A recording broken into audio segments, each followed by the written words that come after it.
ሰላም ወንድም፣ ሰላም ነው? እግዚአብሔር ይመስገን። ተመስገን ይባላለሁ። ኤፍሬም ይባላል። ኤፍሬም ጂኤስኤምን ወይም ጎስፕል ስቴጅ ሚዲያን በቲክቶክ በዩቲዩብ እና በቴሌግራም ወይም በፌስቡክ ሰምቴ ወይም አይተህ ታውቃለህ? አዎ ቲክቶክ ላይ አይቼ አውቃለሁኝ፣ ግን ያው ግንዛቤ የለኝም ስለሱ። ኦኬ። ማለትም ጂኤስኤም ወይም ጎስፕል ስቴጅ ሚዲያ የሚለው እንግዲህ በዋናነት ወንጌልን ትኩረት አድርጎ በወንጌል ላይ የሚሰራ ሚዲያ ነው።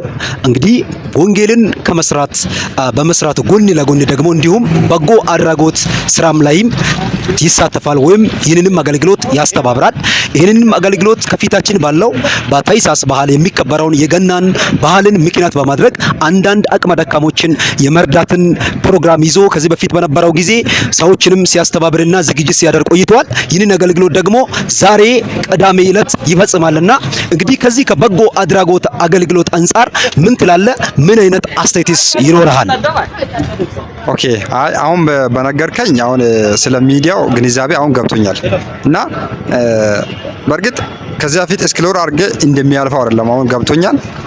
በወንጌል ስርጭት ወይንም ከወንጌል ስራ ጎን ለጎን በጎ አድራጎትን መስራት የሚበረታታ ሀሳብ ነው እና እንደኔ አሁን ገና ላይ የያዛችሁትንም ነገር ማስታወቂያ ሰምቻለሁ።